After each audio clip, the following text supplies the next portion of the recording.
देखिए, सिंपल सी बात यह है कि किसी चीज के प्रति कृतज्ञ होना, आभार व्यक्त करना भी एक संस्कार है और कंप्लेन करना भी एक संस्कार है। अगर हम कृतज्ञ होने का संस्कार डाल लेते हैं, जो कि थोड़ी मेहनत का काम है। पहले हम थोड़ी ज्ञान की बात कर लेंगे, ज्ञान के पॉइंट पर डिस्कस करते हैं। उसके बाद हम थोड़ी मेडिटेशन की बात करेंगे, मतलब जो भी बातें हम कर रहे हैं उसे प्रैक्टिकल में अपने जीवन में वास्तव में कैसे उतारा जाता है, वो हम थोड़ी सी बातें करेंगे। पहले सबसे पहले देख लेते हैं कि कृतज्ञ मतलब सिचुएशन बिल्कुल भी हमारे फेवर में नहीं है, फिर भी हम शुक्रिया कैसे कर सकते हैं। देखो, ज्ञान प्रकाश होता है, ज्ञान को कहते हैं प्रकाश। जैसे सपोज करो कोई व्यक्ति बीमार है, सफर कर रहा है, शरीर में कोई प्रॉब्लम है, फिर वो शुक्रिया कैसे करे।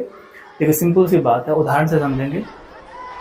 अगर मानो आपके सर पे 100 किलो वजन हो और मैं 50 किलो वजन कम करा दूं, तो आप मुझे शुक्रिया करेंगे या आप मुझे अब्यूज करेंगे या डांटेंगे?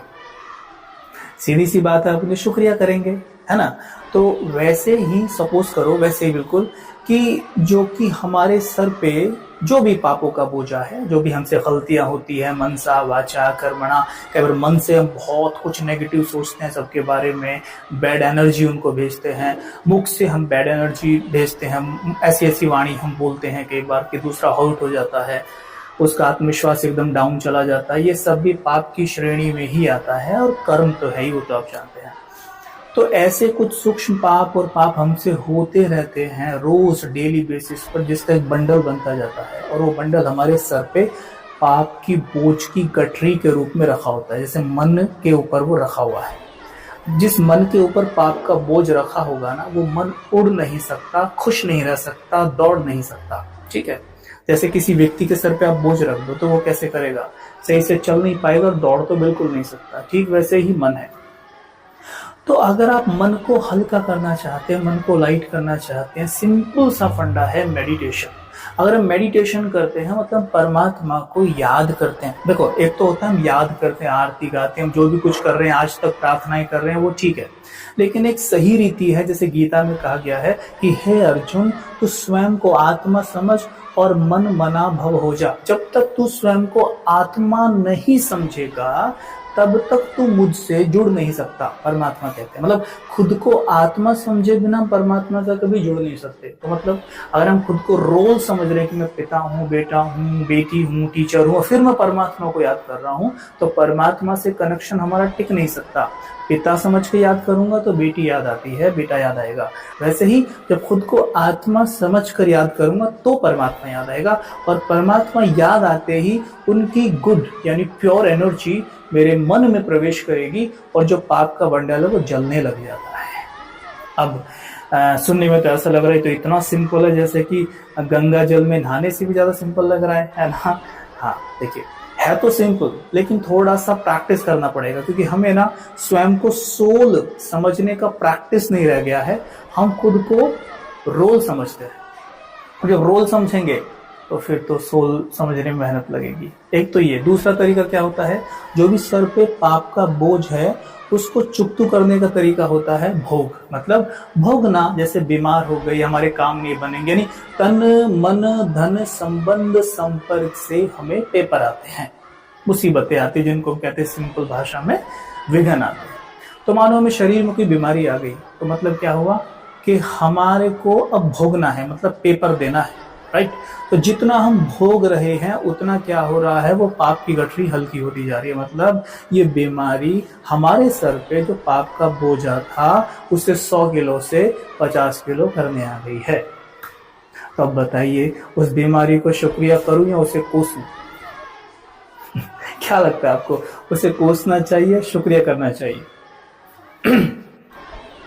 शुक्रिया बनता है ना भाई, हल्का करने आई है, मदद करने आई है, लेकिन हम करते जस्ट इसका ऑपोजिट है। कैसे कि हम उसे शुक्रिया करने की बजाय हम उसे कोसते हैं, और जब कोसते हैं तो हमारे मन से बैड एनर्जी निकलकर वायुमंडल में फैल जाती है, वायुमंडल में फैलती है, प्रकृति में जाती है, प्रकृति कहती है मैं तुम्हें कुछ देती नहीं हूं, मैं तो लौटाती हूँ, जो तुम मुझे देते हो मैं उसे मल्टीफोल्ड करके लौटा देती हूँ। तो अगर हमने उसको बैड एनर्जी दी तो हमको मल्टीफोल्ड करके बैड एनर्जी यही बीमारी के रूप में और दे देगी। अब जहां हमारी बीमारी 15 दिन में खत्म होनी थी भोगना से, अब उसका टाइम बढ़ के 30 दिन हो गया है। अज्ञान से ये होता है। हम निरंतर उसको कोस रहे हैं।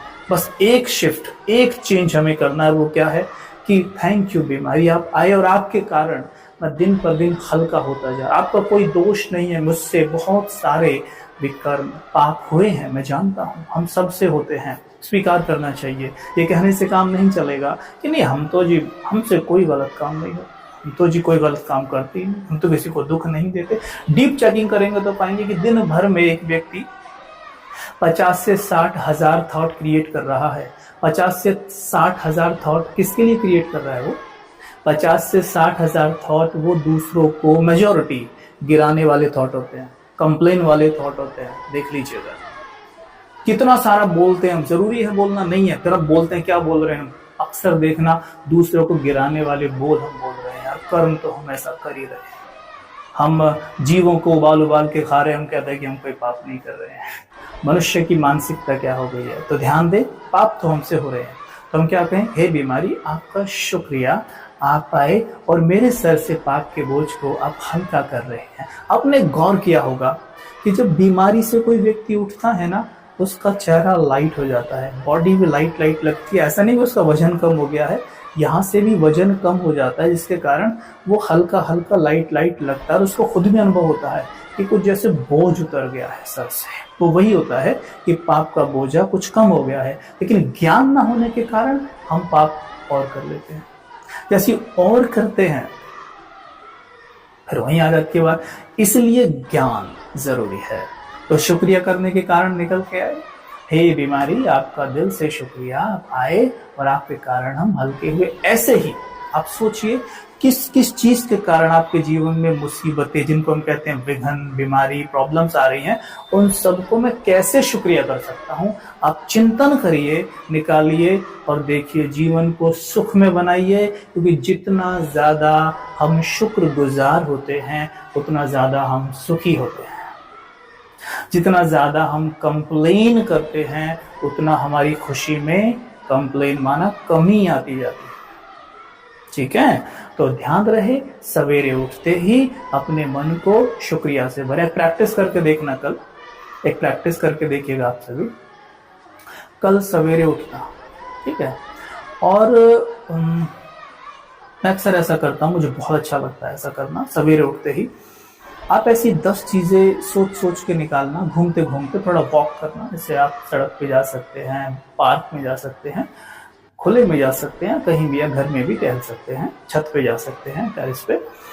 सोचिएगा कि 10 ऐसी चीजें मेरे जीवन में जिनके लिए मैं शुक्रगुजार हो सकता हूँ। तो अपने माइंड को आप शुक्रिया से भरेंगे, आपके माइंड को ये मैसेज जाएगा कि मैं भरपूर हूँ। माइंड को बता रहे हैं ना कि इसके लिए शुक्रिया, उसके लिए शुक्रिया, उसके लिए शुक्रिया। तो माइंड की प्रोग्रामिंग क्या हो रही है, वाह मैं तो बड़ा भरपूर हूँ। तो जितना माइंड की प्रोग्रामिंग ये होगी, भरपूर माइंड भरपूरता को अपनी ओर आकर्षित करता है ना। तो हम सोचते हैं भाई जी मैं किस शुक्रिया करने को तो बहुत कुछ है हमारे पास 100 में से 95 चीजें अच्छी हैं, हम उसके लिए शुक्रिया नहीं करते, 5 की कंप्लेन करते रहते हैं, है ना। बस अब कंप्लेन बंद, 95 के लिए शुक्रिया। सोचिए, अरे हाथ पांव के बारे में सोच लीजिए, शरीर के बारे में सोचिए, आंखों के बारे में सोचिए। आजकल कितने लोग हैं जो बीमार पड़े, आप स्वस्थ। धन के बारे में सोचिए, लोग छोटी छोटी चीज के लिए उनके पास धन, आपके पास पर्याप्त धन है। मन के बारे में सोचिए कि आपका मन इतना शक्तिशाली है कि आप इतने इतने अच्छे कार्य दिन भर में कर रहे हैं। परिवार के बारे में सोचिए, बहुत कुछ। आप खुद लिस्ट निकालिए, थोड़ा सा होमवर्क आपको भी करना चाहिए ना, तो थोड़ा सा करिएगा और फिर हम कल मिलेंगे और कल इस बारे में और बातें करेंगे, ठीक है।